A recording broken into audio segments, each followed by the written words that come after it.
विशाळगड नावाप्रमाणेच विशाल हाच तो विशाळगड ज्याने संकटाच्या क्षणी शिवऱ्यांना आपलंसं केलं। पन्हाळा किल्ल्यावरचा सिद्धी जोहरचा वेढा शिवऱ्यांनी मोडीत काढून शिवराय ह्याच विशाळगडावर पोहोचले।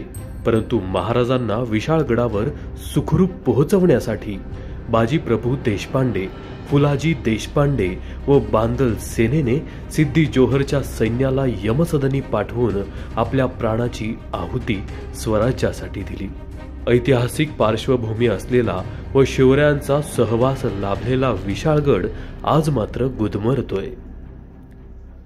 छत्रपती शिवरायांनी व त्यांच्या मावळ्यांनी रक्ताचं पाणी करून रयतेचे स्वराज्य निर्माण केलं, परंतु आज त्याच स्वराज्यातील विशाळगडावर अतिक्रमण, अनधिकृत बांधकाम आणि घाणीचं साम्राज्य पसरलेलं आहे।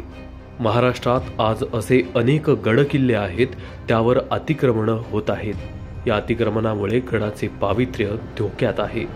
याला जबाबदार कोण हा मोठा प्रश्न आहे। स्वराज्याच्या या गडकिल्ल्यांवर साधं एखादं चांगलं काम जरी करायचं तरी पुरातत्व विभागाची परवानगी घ्यावी लागते, पण अनधिकृत बांधकाम, अतिक्रमण होत असताना पुरातत्व विभाग व प्रशासन कोठे असते हा प्रश्न सारखा मनात बिंबावत असतो।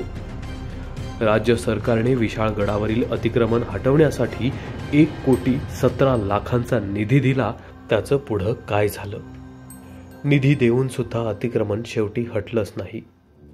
महाराजांचे गड किल्ले हे सबंध महाराष्ट्राचं वैभव आहे। महाराष्ट्राच्या या वैभवाला जपण्यासाठी योग्य ती पावले उचलणं गरजेचं आहे। गल्ली से दिल्ली तकच्या प्रेक्षकांच्या वतीनं मायबाप सरकारला एकच विनंती आहे की विशाळगडावरील अतिक्रमण दूर करून विशाळगडाला मोठा श्वास घेऊ द्या व गडाचे वैभव पुन्हा प्राप्त करू द्या।